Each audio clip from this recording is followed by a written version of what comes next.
ಇವ್ರು ಏನ್ ಮಾಡ್ತಾರೆ, ಕಾಂಡಕ್ಟು ಬಾಗ್ಲಾಕೊಂಡೋಗ್ಬಿಟ್ಟಿರ್ತಾರೆ ಊರ್ಗೂರೇನೆ. ಅವ್ರ ಮನೆ ಸೊಸೆ ಸತ್ತೋದ್ರೆ ಎಲ್ಲರೂ ಬಾಗ್ಲಾಕೊಂಡೋಗ್ಬಿಡ್ತಾರ. I know police atrocity. For a moment I am not discounting that. But even before the police could come in to scene, what is the conduct of this gentleman? ಯೋಚನೆ ಮಾಡಿ ನೀವು. ಏನೋ ಏನಾಯ್ತೋ, ಯಾಕೆ ಹಿಂಗಿದ್ಯಾ ಅಂತ ಮನೆಗೆ ಬಂದಾಗ ಕೇಳಿದ್ದಾರೆ. ಅಯ್ಯೋ ಸಾಕಾಗೋಗಿತ್ತು, ಹಿಂಗಾಯ್ತು, ಅಲ್ಲಿ ಸಿಕ್ಕಿದ್ಲು, ಮುಗಿಸ್ಬಿಟ್ಟು ಬಂದ್ಬಿಟ್ಟೆ ಅಂತ ಹೇಳಿದ್ದಾನೆ.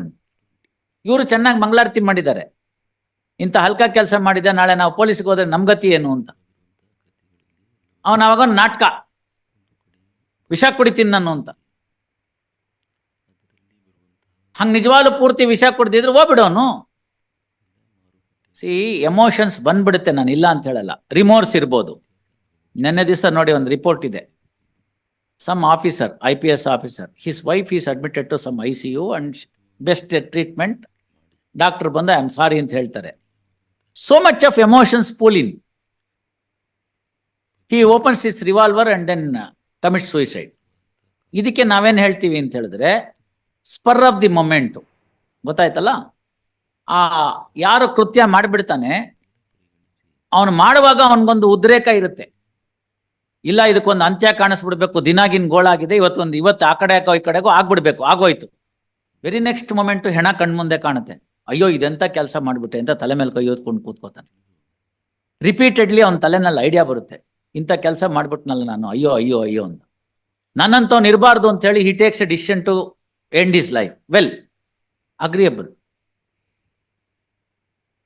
Impact of the incident will trigger the pituitary here. ಇಲ್ಲಿರುತ್ತೆ ಪಿಟ್ಯೂಟರಿ ಅಂತ, ಎಂಡೋಕ್ರೈನ್. ಅಲ್ಲಿಂದ ಹಾರ್ಮೋನ್ಸ್ ಬರುತ್ತೆ. ರಿಪೀಟೆಡ್ ಆ ಥಾಟ್ಸ್ ಬಂದಾಗ ಸೂಯಿಸೈಡಲ್ ಟೆಂಡೆನ್ಸಿ ಕ್ರೀಪಿನ್ ಆಗುತ್ತೆ, ಹೋಗ್ಬಿಡ್ತಾರೆ. ಅವೆಲ್ಲ ಇಂಪಲ್ಸಿವ್ ಸೂಯಿಸೈಡಲ್ ಟೆಂಡೆನ್ಸಿ ಅಂತ. Court has read many things on many aspects of the matter. Impulsive, ಅದು ಬರ್ತಾನೆ ಇರುತ್ತದು. ಮಗಂಗೆ ಹೇಳಿರ್ತಾರೆ, ನೀನು ನಮ್ಮ ಕುಲದೀಪಕ, ಚೆನ್ನಾಗಿ ಓದಬೇಕು, ಚೆನ್ನಾಗಿ ಇದು ಮಾಡಬೇಕು, ನಮ್ಮ ಮನೆ ಹೆಸರು ಬೆಳಗಬೇಕು, 100 ತಗೋಬೇಕು ಅಂತೆಲ್ಲ ಹೇಳಿರ್ತಾರೆ. ರಿಸಲ್ಟ್ ಬರುತ್ತೆ.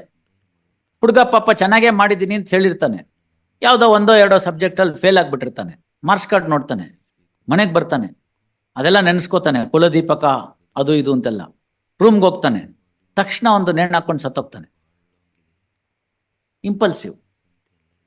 ಇದು ಆ ಥರದ ಕೇಸ್ ಆಗಲ್ಲ. Engineered crime. 15ನೇ ತಾರೀಕು ಟ್ರಯಲ್ ನೋಡಿದ್ದಾನೆ, ಮೋಟರ್ ಬೈಕ್ ತಗೊಂಡು. 16ನೇ ತಾರೀಕು ಅವತ್ತು ಗ್ರಾಚಾರ ಮೋಟರ್ ಬೈಕ್ ಕೆಟ್ಟೋಗುತ್ತೆ, ಇವಳಿಗೊಂದಿನ ಎಕ್ಸ್ಟ್ರಾ ಆಯಸ್ ಸಿಕ್ತು.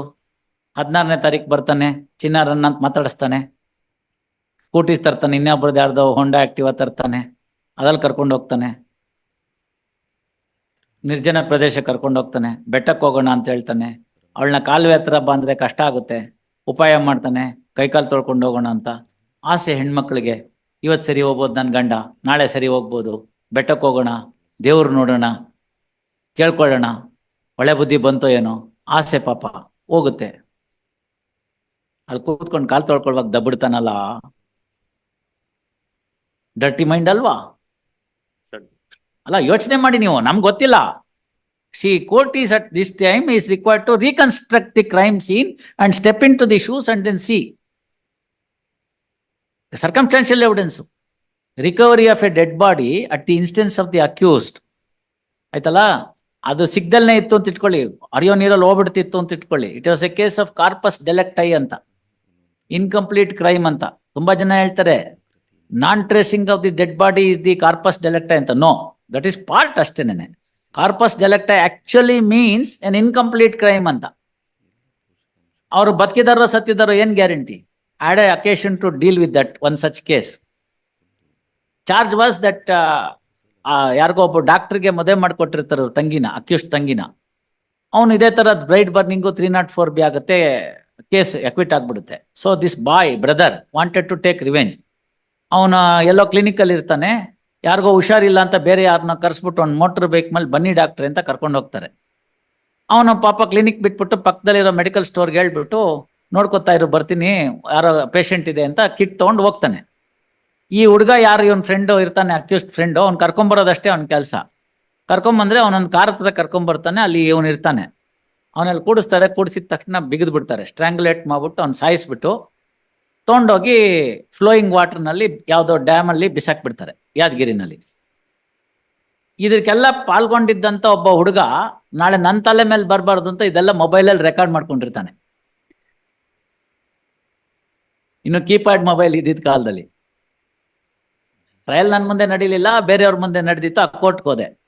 ಎಲ್ಲ ಹಾಸ್ಟೈಲ್ ಆಗ್ಬಿಟ್ಟಿದ್ದಾರೆ. ಅವರಪ್ಪ ಕಂಪ್ಲೇನೆಂಟು, ಡಾಕ್ಟರ್ ಅಪ್ಪ ಕಂಪ್ಲೇನೆಂಟು, ಅವನು ಹಾಸ್ಟೈಲು. ಅವನೇನು ಹೇಳ್ತಾನೆ ಗೊತ್ತಾ ಕೋರ್ಟ್ಗೆ ಬಂದು? ಕೊಟ್ಟಿದ್ದೆ ಕಂಪ್ಲೇಂಟು, ನಮ್ಮ ನೆಂಟರು ಹೇಳಿದ್ರು ಬೆಂಗಳೂರಿನಲ್ಲಿ MG ರೋಡಲ್ಲಿ ನನ್ನ ಮಗನ ನೋಡಿದ್ರಂತೆ ಅಂತ. No, that is a case of corpus delicti, where the dead body is not found and there is no other material on record to show whether the crime is completed or not. ಕೊನೆಗೆ prosecutor ಇದನ್ನ play ಮಾಡ್ಸೋಣ ಅಂತ. Evidence ಇಲ್ಲ, technically 65B certificate ಇಲ್ಲ, how it has been ceased ಅಂತಿಲ್ಲ, ಯಾರಿಂದ seize ಮಾಡಿದ್ದಾರೆ ಅನ್ನೋದಕ್ಕೆ ಸರಿಯಾಗಿ ಇಲ್ಲ, ಎವಿಡೆನ್ಸ್ ಇಲ್ಲ. Punch witnesses said to have participated in seizure of that mobile telephone turned hostile. Mobile phone belongs to one of the accused anta proof illa. Assuming that I take it, it amounts to confession. 25. Yen madodu? On the ground of corpus delicti I had to acquit. ನೀವು ನೋಡಿ ಅಂತ ನಾನು ಹೇಳಿದೆ, ನಾನು ನೋಡಲ್ಲ, ನೀವು evidence ಆಗ್ತಂದ್ರೆ ನಾನು ನೋಡ್ತೀನಿ, ಇಲ್ಲ personally I get prejudiced. That's not the requirement. If it is evidence, you bring it. Otherwise, I am part of the interested person ಆಗ್ಬಿಡ್ತೀನಿ. I can't conduct the case. ನೀವು ಅದನ್ನ ಎಕ್ಸಿಬಿಟ್ ಮಾಡಿಸೋದಕ್ಕೆ ಮೊದಲೇ ಮಾಡಿಸಿದ್ರೆ IOGO-ನಲ್ಲಿ ಆಗ್ತಿತ್ತು ಅಂತ.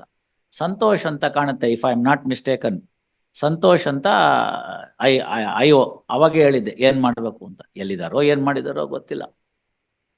See, these are all the things that are there. Therefore, here what happens is recovery, dead body is recovered at the instance of the accused, which is the strongest circumstance in a circumstantial evidence. And 2 more witnesses have said, ಇವನು motor bike ಮೇಲೆ ಕರ್ಕೊಂಡು ಹೋಗಿದ್ದು, ಅಲ್ಲಿ ಇಳಿದಿದ್ದು, ಇಬ್ರು witnesses ಹೇಳ್ತಾರೆ, ಆ ಕಾಲುವೆ ಕಡೆಗೆ ಹೋಗಿದ್ದು ಎಲ್ಲಾನು. They are the last in witnesses and their statements is also recorded under 164. ಮತ್ತೆ ಈಗ ಒಂದೇ ಏನಪ್ಪಾ ಅಂದ್ರೆ, ಫಸ್ಟ್ ಅಕ್ಯೂಸ್ಡ್ ಮೇಲೆ ಇದೆ, ಸೆಕೆಂಡ್ ಅಕ್ಯೂಸ್ಡ್ ಏನು ಅಂತ dowry ಹಾಕಿಸ್ಕೊಂಡ. If that is to be considered only 302, maybe you have a good choice.